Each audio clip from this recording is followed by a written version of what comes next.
ঋতু যেমনই হোক পিঠার স্বাদ সবসময় একই থাকে। তাই আজকে গরমে বানাচ্ছি গ্রামে চুষি পিঠা।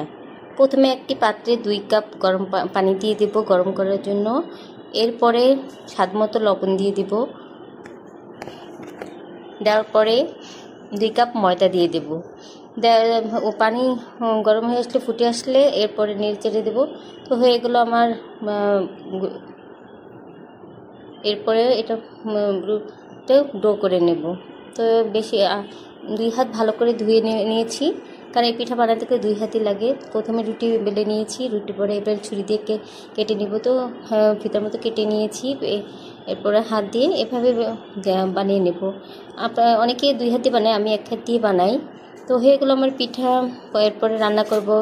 দুধের মধ্যে লবণ, দারচিনি, চিনি, এলাচি, দারচিনি, লবণ দিয়ে তারপরে পিঠাটা দিয়ে দেবো। হয়ে গেলো। কেমন লেগেছে?